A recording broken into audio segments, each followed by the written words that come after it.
for the hardest-hitting show in talk radio. The true progressive voice since 2012. This is Southpaws.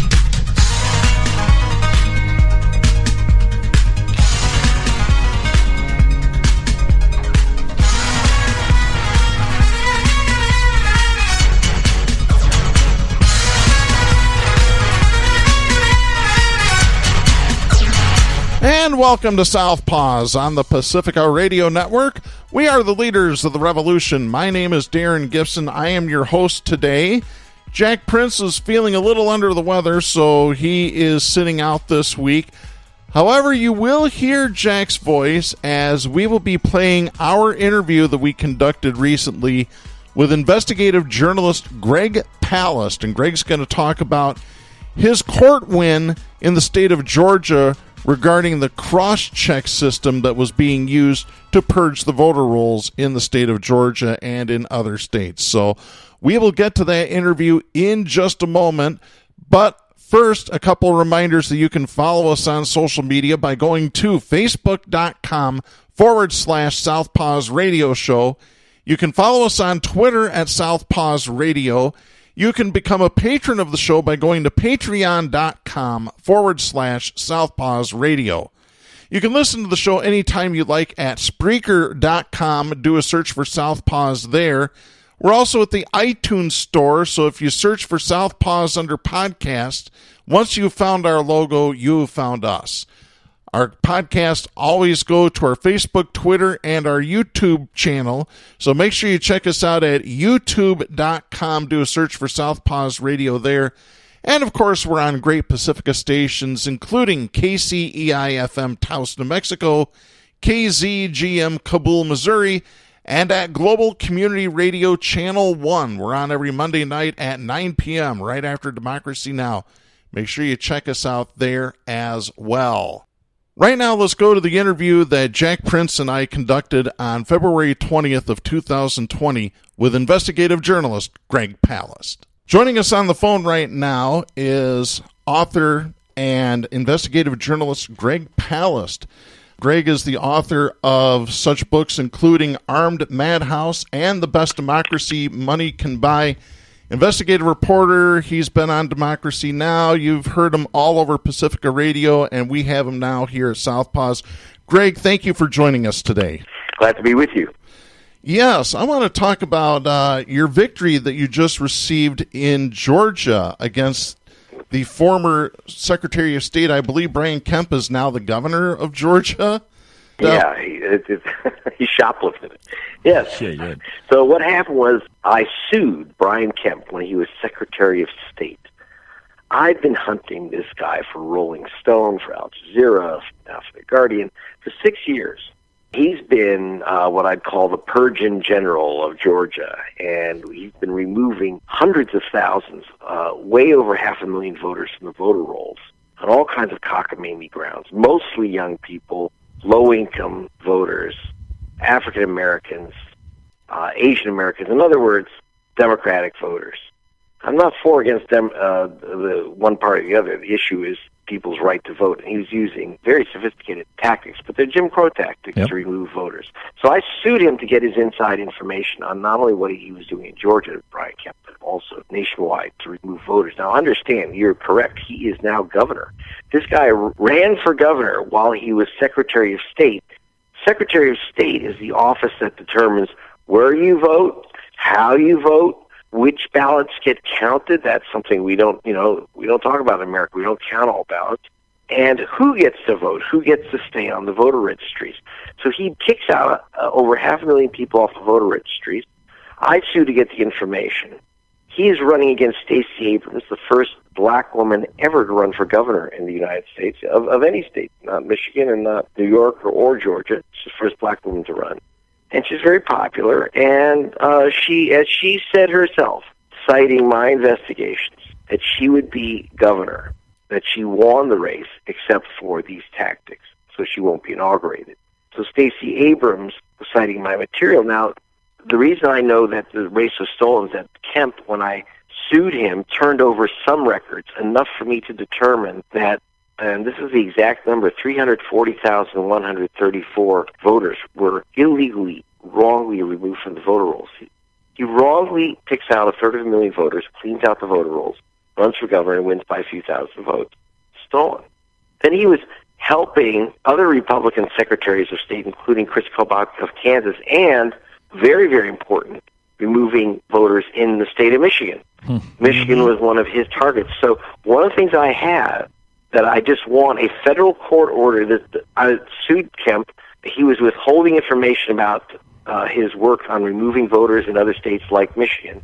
And the judge, he moved to he said to move to dismiss my case, Palast v. Kemp. He moved to dismiss my case, and she said, the judge, I am not only not dismiss Mr. Palast's case, but I'm going to order summary judgment. You've lost Brian Kemp. And she implied that he'd been lying to the court, which he did, saying he didn't have documents, which he did. And she said, I don't even have to go to trial. I didn't even ask her to do this. Wow. And so when a judge says this, it's called sua sponte. It almost never happens where a judge says, you know what, you guys are lying. You've lost the case. There's no trial. You've lost. Wow. Give Palast his information. Touchdown. So that's a big deal.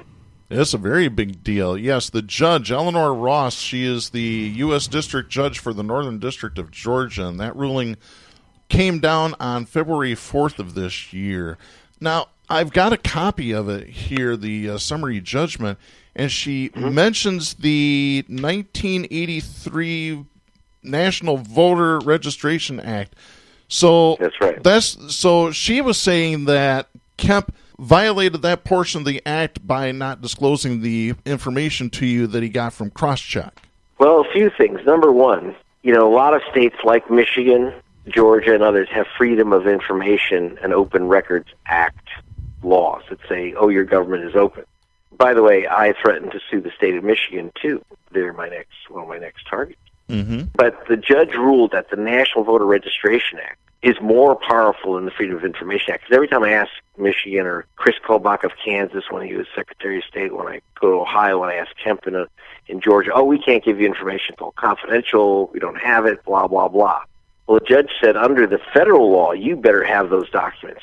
One, you are required to have and keep all those documents involving removing voters from voter rolls. And two, you're going to have to turn it over because under the NVRA, anything involving removing voters from the voter rolls. And what was crucial is why it has national implication. Like I said, Kemp was using what's called the cross-check list with Chris Kobach to remove voters in Michigan. I want that information. He was saying, I didn't use it in Georgia because he knew he couldn't get away with it, but he could get away with it in Michigan. Mm-hmm.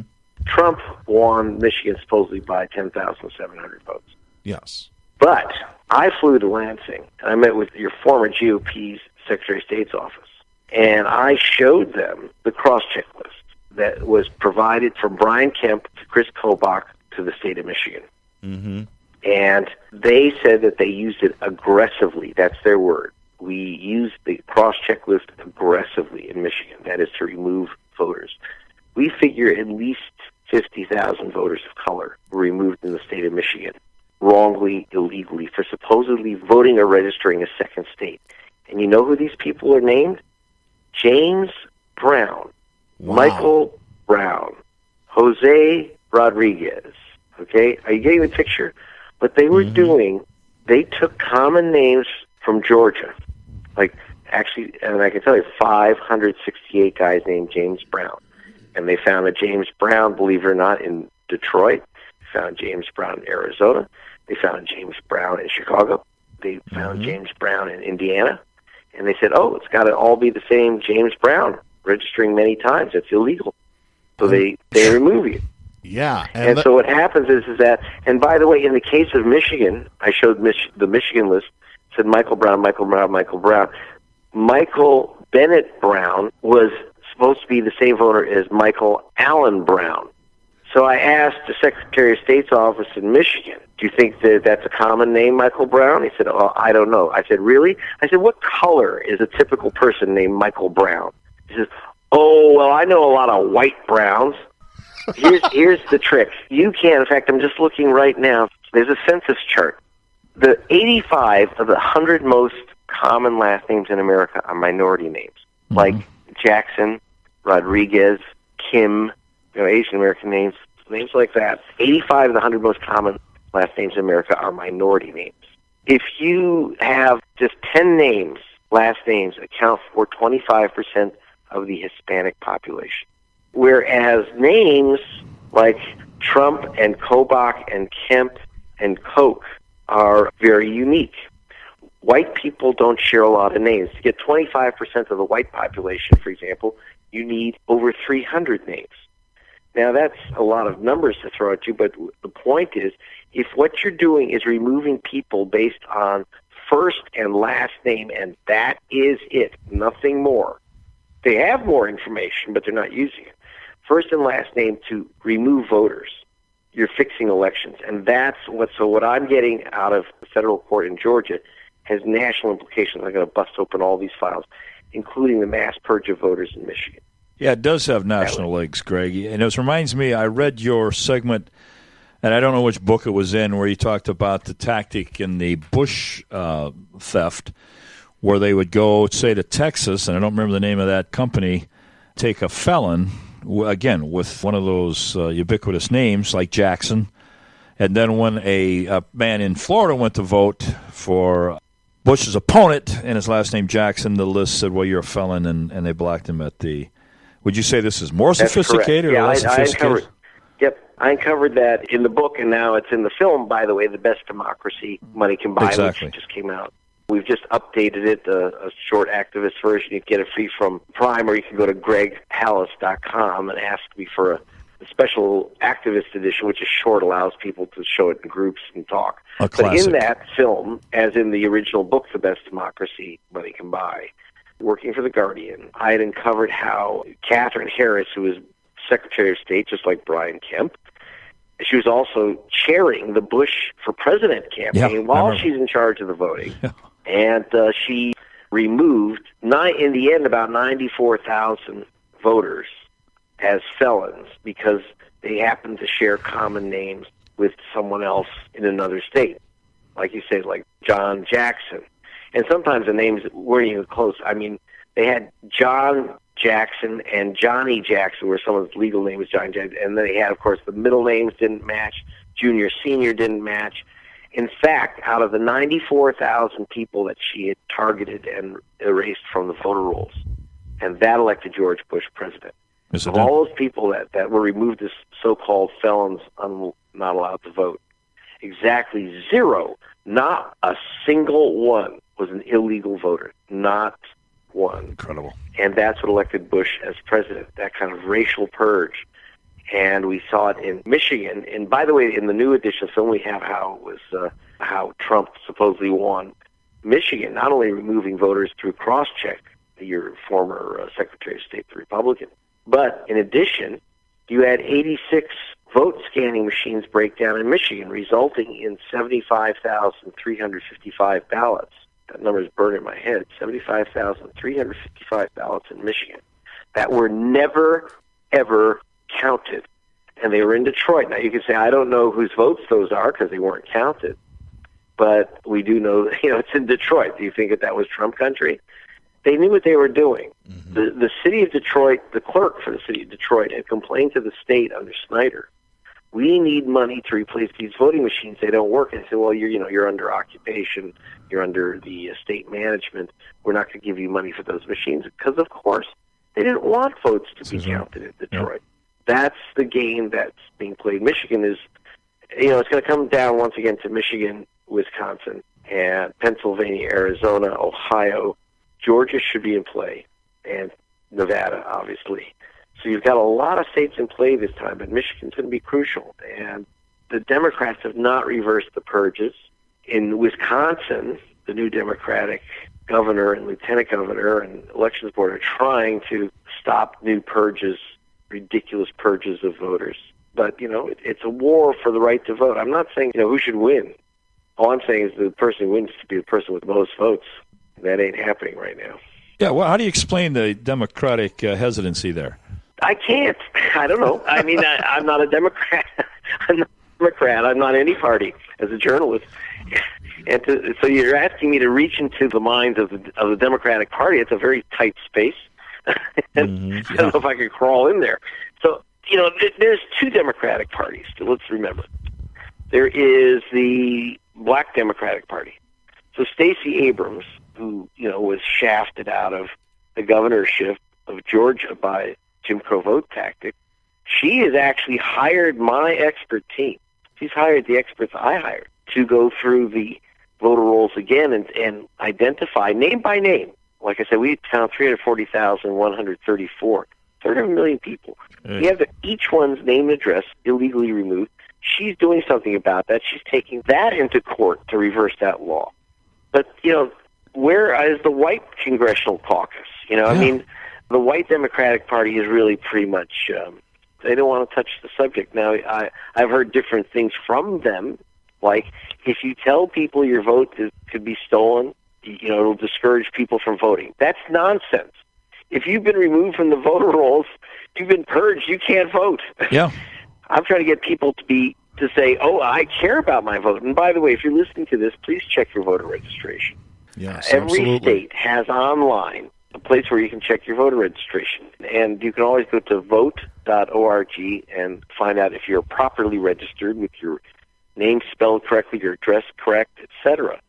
Don't assume if you've been voting in the same place for 30 years, you're going to still be there. The state of Michigan has flushed over 100,000 people off the voter roll. Yeah, me and Darren have had to. It might be you. And by the way, I checked my registration in California. Okay? Mm-hmm. I was removed from the voter rolls in California. California, by the way, is very bad. People think it's a bunch of hippie surfers out here who but no, the voting in California is one of the worst voting systems in America. Oh, definitely. So, You exposed that back in 2016.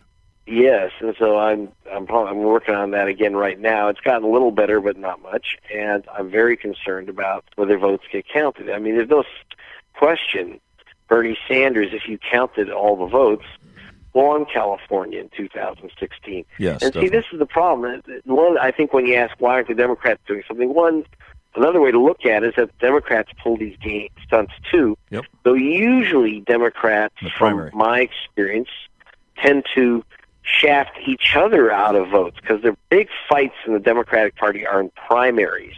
Mm-hmm. Yes. So you get poor, vulnerable folks, students who are under attack by both parties because the Democrats don't want those voters and the Republicans don't want those voters, so they're vulnerable voters. I mean, I can't really say exactly why the Democrats do the crazy things they do. I mean, in Michigan, you had Jill Stein agree to pay for what was a recount, kind of misnamed a recount. The reason I say it's misnamed a recount, I just told you that there were 75,000 ballots that were never counted in Michigan. What she was paying for was to count those ballots, the ones that the scanners did not read, but the human eyeball can easily read them. If you put a red mark on your ballot in Michigan, or use a pencil, or you fold the paper funny, it jams the machine, or the machine, as in Detroit, breaks down. So if you read those ballots, you'll get an answer. And they were coming out Clinton over Trump.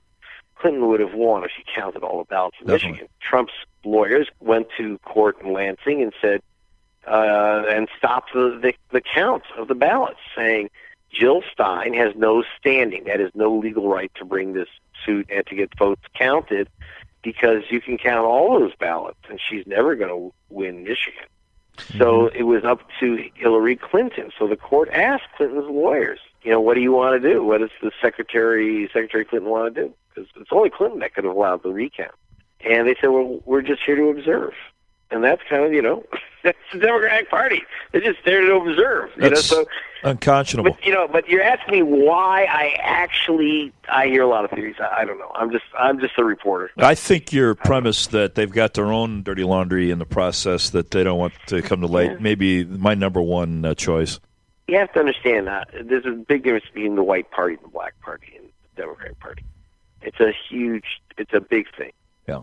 And it's not discussed much. But see, we've been fighting with Democrats, Darren and I, for months since the election, because all we hear is, well, the third-party vote, the Stein vote, is responsible for Trump winning the state. It was only 10,000, and there were 10,000 people that voted for Stein. I may be off 1,000. Yeah, it was like 70,000. And we're saying, hold a second. I mean, the big third-party vote, by the way, if anyone has grounds to complain about third-party votes, it would be Trump, because Gary Johnson won something like 159,000 votes in Michigan. Yes, he did. Which no one ever mentions Gary Johnson. He got 3 times as many votes as Stein. So Trump lost more votes to Johnson than Hillary lost to Stein. But Hillary didn't want. Look, Hillary won Michigan. She just didn't want to. She just wouldn't agree to count the ballots. Now you have to ask me why. I literally can't tell you why the Democratic Party said don't count the ballots in Michigan. Part of it I don't know, maybe, and now I'm getting into Speculationville, but she did get up with Trump and say, when he said this election is being rigged, she should have said, yeah, and your guys are rigging it. Exactly. Mm-hmm. Guys like Chris Kobach, Brian Kemp, they're rigging it in Michigan. Rick Snyder, they're rigging it in Wisconsin. Scott Walker. 2 weeks before the election in Wisconsin, they changed the ID laws. 2 weeks. They said you have to have a state photo ID, but the state photo ID given to the University of Wisconsin students, that's 182,000 students, did not qualify for voting. And Trump supposedly won Michigan by Wisconsin by 22,000 votes. So Clinton, instead of saying, yeah, you guys have been rigging the elections, said, oh, no one's ever said that an American presidential election has been rigged. First of all, was she in a coma during the Bush v. Gore lawsuit? Yeah. Al Gore challenged the vote in Florida. He went to the Supreme Court. So what does she mean that no one's ever challenged? Who is, Al Gore, whatever you thought of him, maybe he gave up too early, but he did go and sue to overturn the election. Some think he did. In fact, about 1/3 of all American elections have been in dispute. So she doesn't know what the hell she's talking about when she said no one's ever challenged the election. But she put herself in a corner because then she'd be challenging the election, which she should have.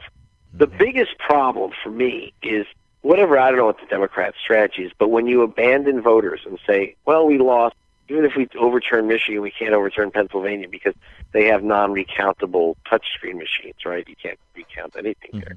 But to abandon the voters, it's just like Al Gore when he abandoned the black voters in Florida who were removed from the voter rolls and his votes were thrown away. Mm-hmm. Those weren't his votes. He doesn't live in Florida. I don't even know why he was allowed to go before the court. It shouldn't have been up to Gore. And again, was just in Wisconsin a couple weeks ago for the Guardians. And who is strong on stopping to reverse Scott Walker's horrendous Jim Crow voting restriction is the Lieutenant Governor, Mandela Barnes, who is a young African-American activist. It's very, very hard to get the white Democratic Party to act. I don't know why. I don't have any solutions. I'm sure there's a strategy there, but I don't understand it, and I don't care. Yeah. They've abandoned these voters. Yeah, and that's pretty sad that they've done that. You were talking about Michigan. Have you talked to the new Secretary of State since the election in 2018 where Jocelyn Benson became Secretary of State? No, I haven't had a chance to speak to your new Secretary of State. That will be interesting because I know that, for example, I have to check, but I exposed that cross-check program created by Chris Kobach of Kansas, used by Kemp, that was used in Michigan. And I just want to check, but I believe Michigan's technically out of the program. But, you can't count on it. I mean, the last state to join Chris Kobach's horribly racist purge program, crosscheck, it collapsed all over the country. But then New Hampshire, it was signed into law by the Democratic governor, Maggie Hassan. Seriously? That's her last act in office. Incredible. Yeah, so, you have to ask, it's like... And the League, it's not like she didn't know what she was doing because the League of Women Voters was screaming about it. The League of Women Voters was screaming that don't sign this. And by the way, in reaction to the League of Women Voters trying to block cross-check in New Hampshire, Chris Kobach of Kansas, that's Trump's vote thief in chief, the guy trying to put it in charge of his election integrity commission or the vote fraud commission, which collapsed. Anyway, Chris Kobach called the League of Women Voters the Communist League of Women Voters. Yeah. And then when reporters were like, did you just say that? He said, I'll repeat that, the Communist League of Women Voters. So basically, when you have Democrats like Maggie Hassan siding with Chris Kobach of Kansas, I just want to shower. I know. Yeah, that makes you feel real dirty, man. I got to ask you real quick about Kansas. Sure. Back in December, the ACLU received a settlement with the state of Kansas, and that Kansas was no longer going to use cross-check. Is that still the case? Yeah. In 2013, I opened up the investigation of cross-check because no one investigated this thing, which is, we explained before, that is programmed by this ultra-right-wing Secretary of State, Chris Kobach, identifying voters that have registered in 2 states, but it's all James Brown and Jose Rodriguez. It's just literally a racist list. I call it Schindler's Blacklist. Yeah. So Kobach, Secretary of State, ran for governor. You'll love this. He stole his own election. Just like Kemp, he remained Secretary of State in charge of the votes and counting the votes. He won his primary by 300 votes by disqualifying 1,000 of his opponent's vote in the Republican Party, which got Republicans so upset that he stole the primary. They didn't mind when he was stealing from Democrats, but stealing from other Republicans resulted in him losing the governorship and becoming a toxic personality in Kansas. The result is that his successor, though a Republican, as Secretary of State, said, I don't want anything to do with Chris Kobach's programs like cross-check. I just don't, keep me away from it. So understand the lists for the entire nation are generated by Kansas. Kansas will no longer generate those lists. Will cross-check come back up? It could, but Kobach could create an independent organization. In fact, right now, there's kind of what I call cross-check light. It's a program called ERIC, and it's created, believe it or not, by the Pew Charitable Trust. Nice liberals, all things considered and all that. So they've come up with their own little cross-check list. And why would liberals who say that their goal is to increase registration come up with a massive list for removing voters from the voter rolls, which smells of race? I don't know. Let's ask them. I mean, I did speak to them once. It's like, oh, well, we had this program that was supposed to increase voter registration, but we couldn't get Republicans to join unless we also had a purge element to it. Incredible. Well, I mean, I suppose you could get, you could add in burning crosses and get the Ku Klux Klan to join too, but I don't think it's a good idea. I mean, I don't know. I mean, I'm just a reporter. I'm not a policy, expert. But, like, why is Pew Trust doing this? In fact, their list, purge list. So while you knock off one thing like Chris Kobach's list, then you have to even run after, liberals removing black people from the voter rolls. That's right. Pew gave the state of Wisconsin a list of people to remove, and it included of people that they said have moved their residence. So obviously, if you leave Milwaukee, you shouldn't be registered to vote in Milwaukee, right? If you leave Milwaukee, that's fair. So the Pew Charitable Trust purge list, which is now taken over for Kobach's list, the Pew Trust list had Sequana Taylor on it. They said she moved out of Milwaukee. Sequana Taylor is the county supervisor of Milwaukee. I don't think she left the city. I spoke to her and I said, "Have you left the city?" She says, "I'm right here." And of course she is a black woman, so she's fair game for purging. It's a great victory. Basically, cross-check is collapsing nationwide. There's going to be no new list generated from Kansas. And that tells me something. One, my work as an investigator, that the truth getting out there actually has an impact. That's number one. That's great. Number two, they don't win all the time with these Jim Crow tactics. For the most part, I agree with, like what Martin Luther King said, the arc of history bends towards justice. But he also said, and people forget the second part of that, it doesn't do it by itself. You have to put your weight on that arc. If we work, we can change things for the better. And you see that with all the vote thieving tactics in Michigan, one of the worst voting states in America. We still had a regime change. I'm not saying whether it's good or bad to have Democrats. I'm saying that it overcame the steal. And that's heartening. Yeah. Yes, in Wisconsin, Scott Walker's games with voter IDs, games with voter rolls, didn't save him from being tossed out on his keister.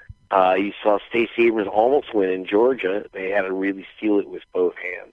So you do see they don't steal all the votes all the time. So I want people to really take heart from the fact that actually you can expose these things, you can change them, and do the one thing you can do, which is not only vote, but please check your registration right now. Yeah. at vote.org. If you're in states like Indiana or Georgia, Nevada, I have the purge list from those states. I put them up. So you can go to gregpalast.com and check out my latest reports for The Guardian and others. Yes. And, I'll see you there. Yeah, appreciate it. Yes, definitely. And real quick before we let you go, we understand that you're working on a new book. Yep. It's called How Trump Stole 2020. Your final warning. Because I figured I better write it before the theft rather than after, Because when I did my film, The Best Democracy Money Can Buy, it came out in September of 2016, 2 months before the election. I said, Trump is going to steal this election. It's not about being for or against Trump. It's about being for or against voting. Trump's going to steal it, and he did. No one believed me.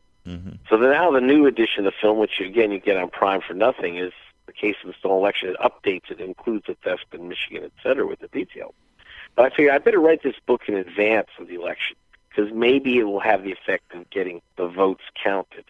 Because I'd like to vote. I don't care, Who wins? What candidate wins is not my issue. I agree. The voters should win. Yes, definitely. All right, I know we got to let you go, Greg. We want to thank you so much for joining us today. This has been very eye-opening. Real joy. Thanks a lot. Bye. All right, thank you very much, Greg. And that is Greg Palast joining us by phone talking about election fraud and this cross-check list. And it's good that we have actual independent investigative journalism to uncover these type of things. Amazing. Out there essentially by himself. Yes. I mean, really, a one-man war. And his comment that it isn't the Republican against the Democrat, it's against the veracity of voting. It's who's going to cheat the best. Yes. Everybody working their ass off for months, going to a crapshoot that really nullifies all their good intentions, all their work, all their donations. It's startling. It is. It's absolutely startling. And that was our interview with investigative journalist Greg Palast. We want to thank him for joining us on the show. And right now I want to talk about the coronavirus, and there have been a couple of updates. There was a story on the news recently that at least 60 people have been infected with the coronavirus. They're worried about one case in California that's kind of stymied health officials. An unidentified woman has contracted the coronavirus, and they're not really sure how she got it because she's never traveled to China and she hasn't been near anybody who's been infected. So that's kind of scary to hear about this. Something else that's really scary is this story coming from the New York Times. This is by Emily Cochran, Margaret Sanger-Katz, and Noah Weiland. This is dated February 27th out of Washington. Federal health employees interacted with Americans quarantined for possible exposure to the coronavirus without proper medical training or protective gear, then scattered into the general population, according to a government whistleblower. In a portion of a complaint filing obtained by the New York Times that has been submitted to the Office of the Special Counsel, the whistleblower, described as a senior leader at the health agency, said the team was improperly deployed to 2 military bases in California to assist the processing of Americans who had been evacuated from coronavirus hot zones in China and elsewhere. The staff members were sent to Travis Air Force Base and March Air Reserve Base and were ordered to enter quarantined areas, including a hangar where coronavirus evacuees were being received. They were not provided training and safety protocols until 5 days later, the person said. Without proper training or equipment, some of the exposed staff members moved freely around and off the bases, with at least one person staying in a nearby hotel and leaving California on a commercial flight.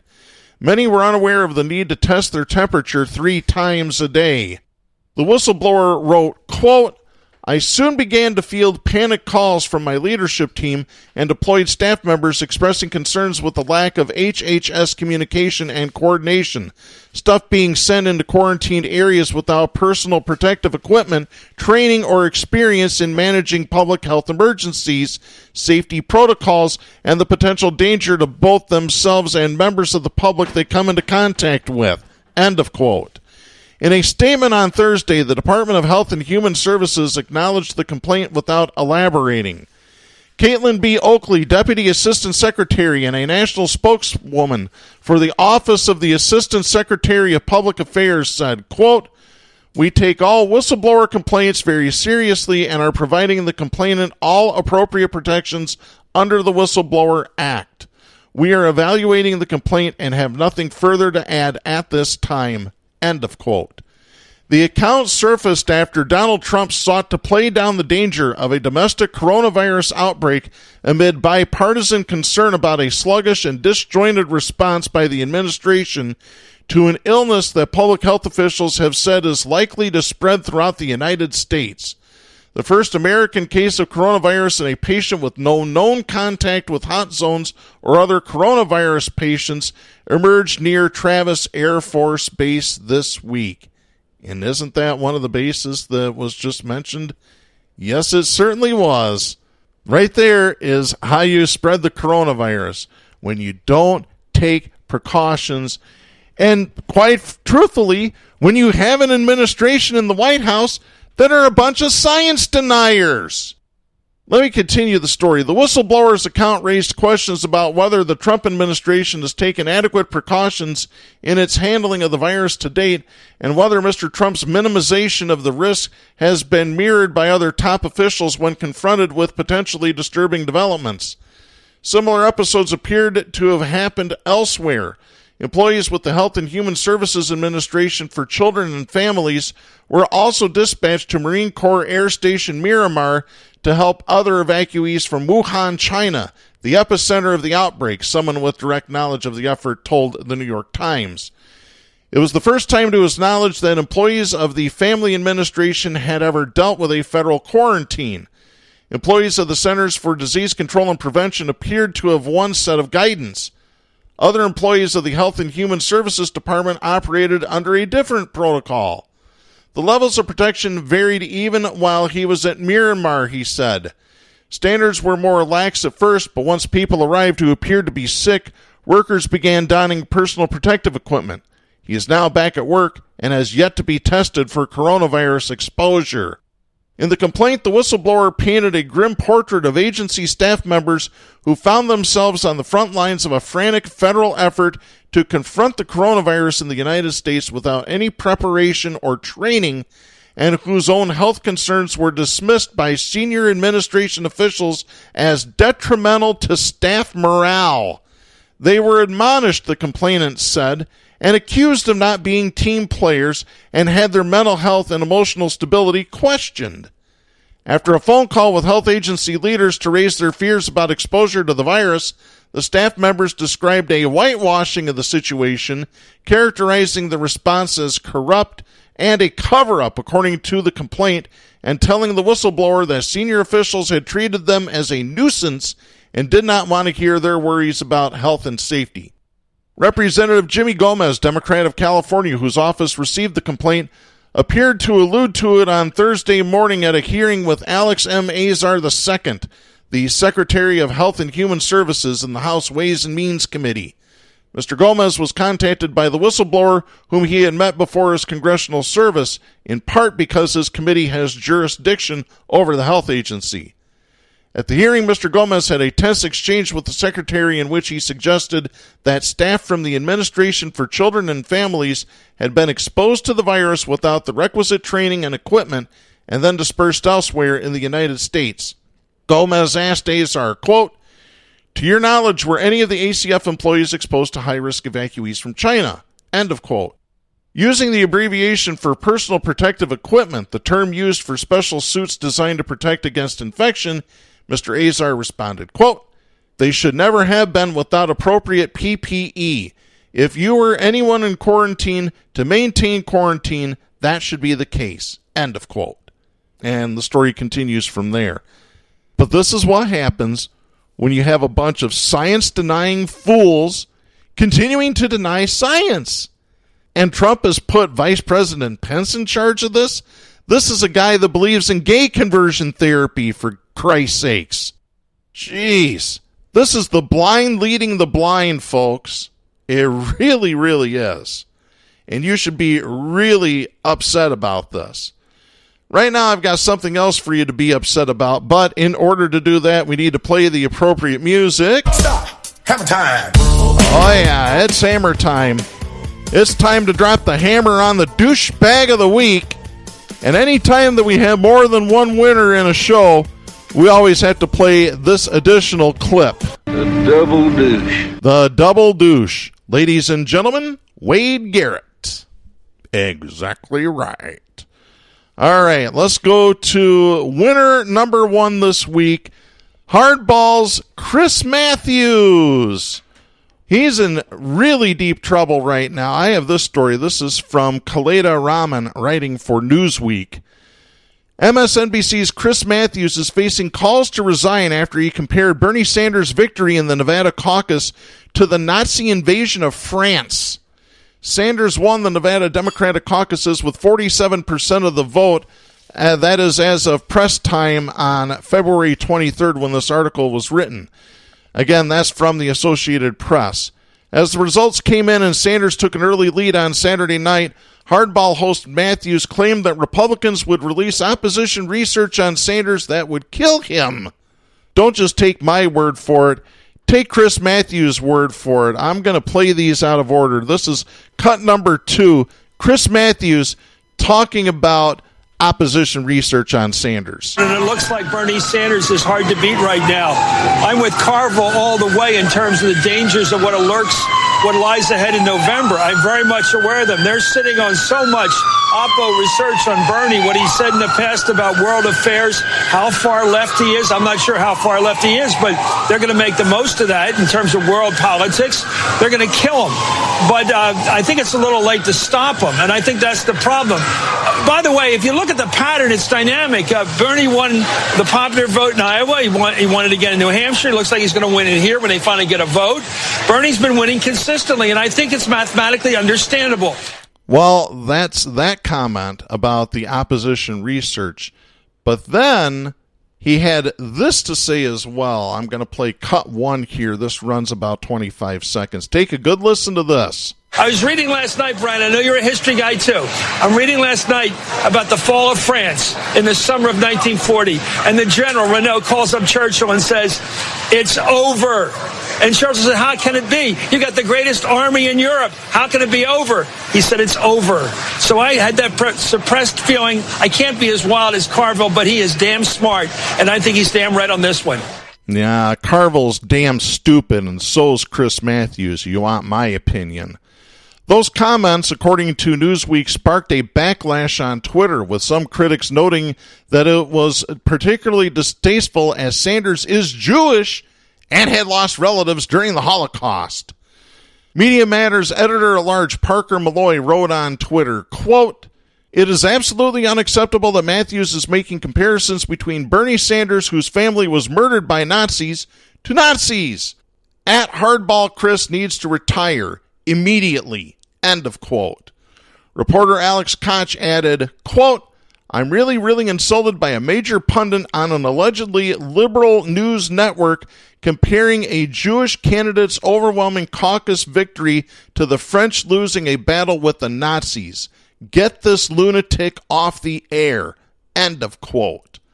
Koch also noted that another MSNBC anchor, Chuck Todd, or as we call him here, Chuck Turd, recently quoted an article on air that compared Sanders supporters to members of Hitler's Nazi militia, called them brown shirts. Here's what Alex Koch wrote, quote, "Not long ago, Chuck Todd read a line from a writer that compared Sanders supporters to brown shirts. Why the f*** is this tolerated? These deranged maniacs are shaping public opinion. It's really bad."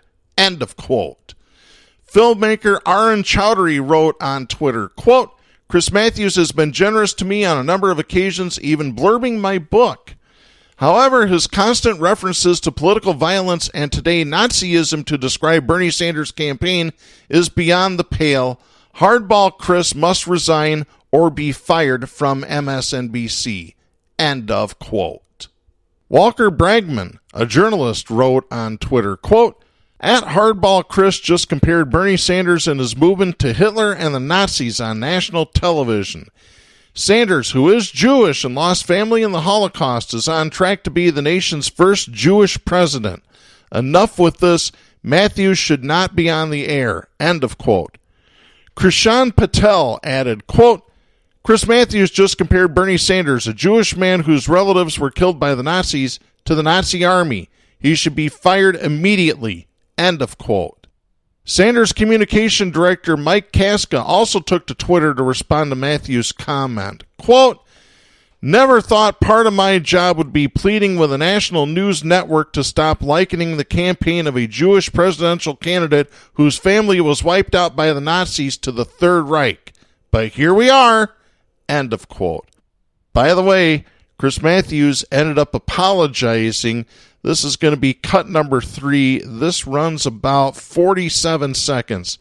This is Chris Matthews' supposed apology. Before getting into tonight's news, I want to say something quite important and personal. As I watched the one-sided results of Saturday's Democratic caucus in Nevada, I reached for an historical analogy and used a bad one. I was wrong to refer to an event from the last days, or actually the first days of World War II. Senator Sanders, I'm sorry for comparing anything from that tragic era in which so many suffered, especially the Jewish people, to an electoral result in which you were the well-deserved winner. This is going to be a hard-fought, heated campaign of ideas. In the days and weeks and months ahead, I will strive to do a better job myself of elevating the political discussion. Congratulations, by the way, to you, Senator Sanders, and to your supporters on a tremendous win down in Nevada. Now, let's hope that he actually follows through and does a better job. I highly doubt that happens. But he's not the only one that has made controversial comments about Bernie Sanders and something that Bernie said. Whoopi Goldberg got on The View and started ripping on Sanders once again, as she has in the past. We've talked about it on this show multiple times before. I'm going to play this. This is about 20 seconds. She was criticizing Bernie Sanders for comments that he made on 60 Minutes in which he praised the Cuban government of Fidel Castro for helping educate children, while also adding that Castro was a bad dude, that he was a dictator, that he was a despot and shouldn't have been in charge. The words that Sanders spoke were basically the same words that Barack Obama spoke several years ago. But where was Whoopi Goldberg criticizing Obama? I didn't remember it happening. Instead, she goes after Sanders again. Here it is. This is as bad as you know who's saying there were good people on both sides. Yeah. It's the same thing. There's no way to get. I don't agree. Oh, I do. Once you start saying, well, you know, Hitler wasn't so bad because but he didn't say that. But no, he didn't say that. But to a Cuban person, it's just as bad. I agree. Oh, what a half-hearted I agree response. Well, first it was a half-hearted I disagree from Joy Behar. Then she just goes right in and says, okay, I agree with you. You changed my mind. You twisted my arm. Ow. Just a little pinch on the arm, not even twisting it. And she twists like the wind. It's horrible. Matter of fact, that whole show is horrible. And you know why? It's because it's a bunch of millionaire women trying to be political pundits. I don't mind pundits regardless of their race, their sex, whatever. When you've got a bunch of millionaire classist jerks like Whoopi Goldberg, like Joy Behar, like Meghan McCain, they have a narrative, and the narrative is to go after a champion of the poor like Bernie Sanders. Like I said, this isn't the first time that the women on The View have attacked Sanders, so I don't care if they get mad about it. I'll tell you what, I'll go this far. Whoopi Goldberg ought to be fired and The View canceled permanently. Matter of fact, if you want to call ABC, I would suggest doing so. Call, email them, write them letters. Tell them you want The View off the air. So, to Whoopi Goldberg and to Chris Matthews, we have this message for you. Don't be a douchebag. Yeah, that's right. You both need to stop being douchebags. It's unbelievable.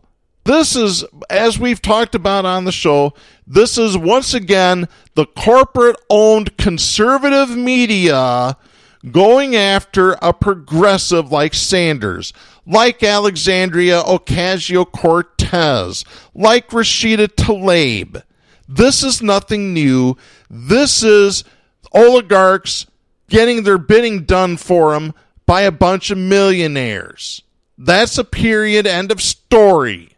And matter of fact, I've got one more clip that I want to play. This was a video. I ended up having to watch the South Carolina debates, and I noticed something real interesting in the beginning segment where they did a little quick video package of little snippets of the different candidates. I'm going to play this.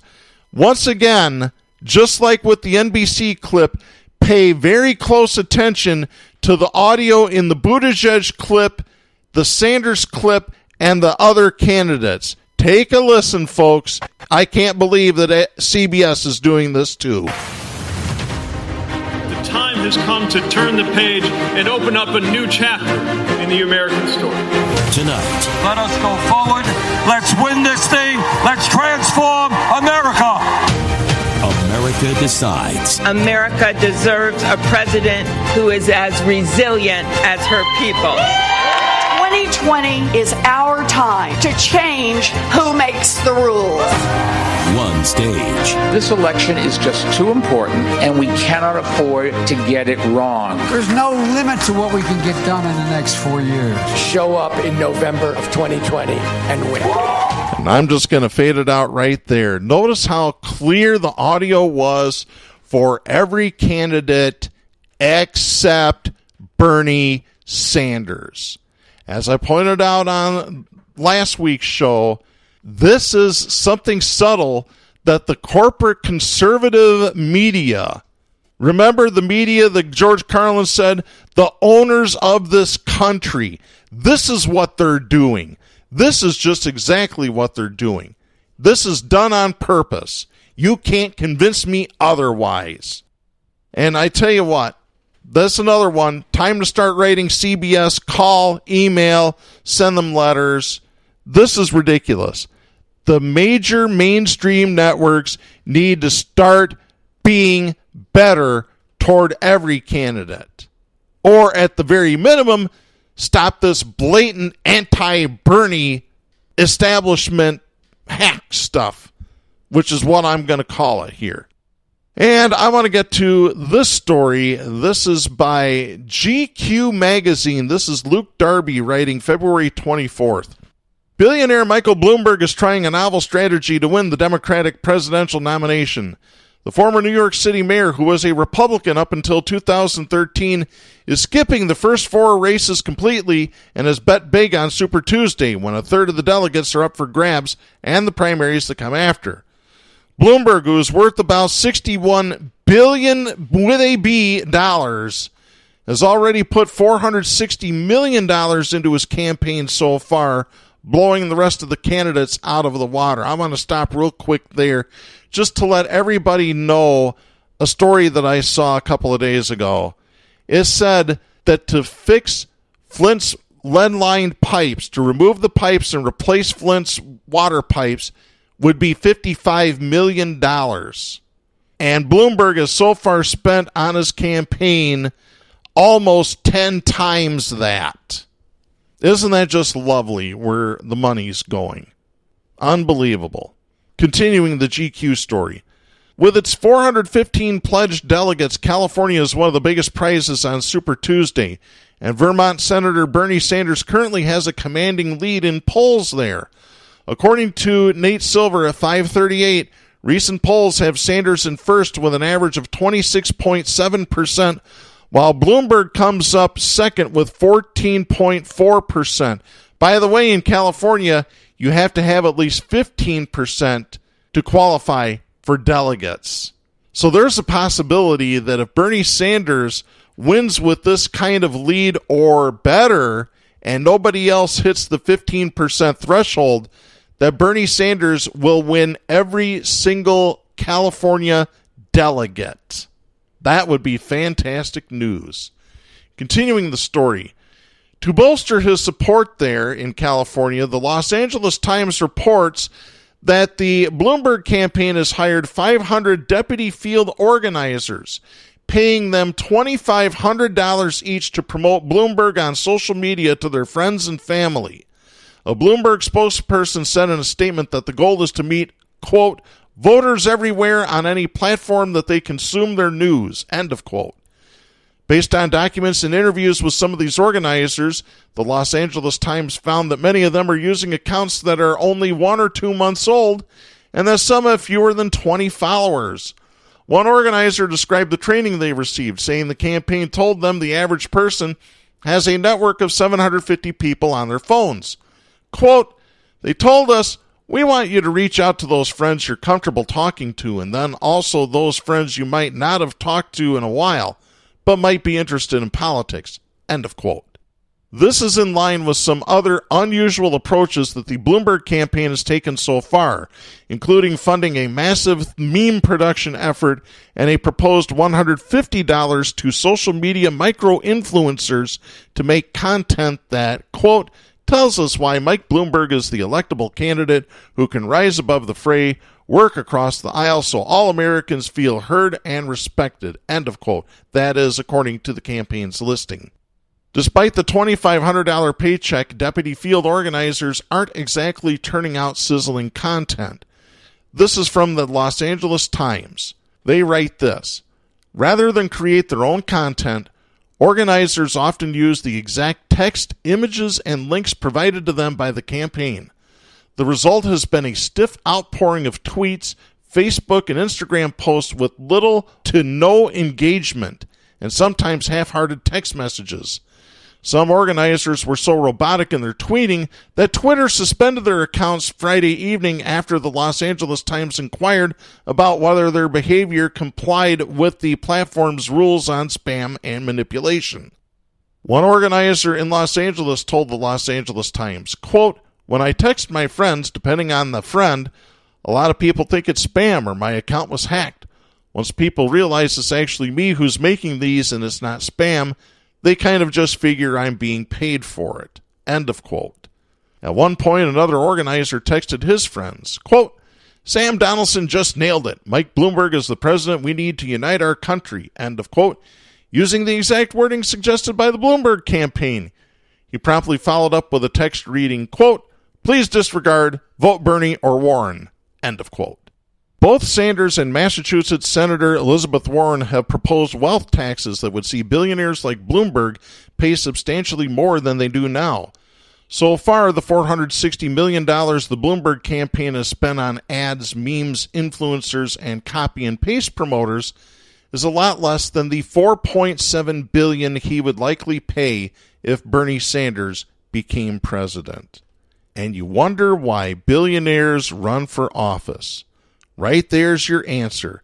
It's not to help out the little guy. It's not to help out the worker.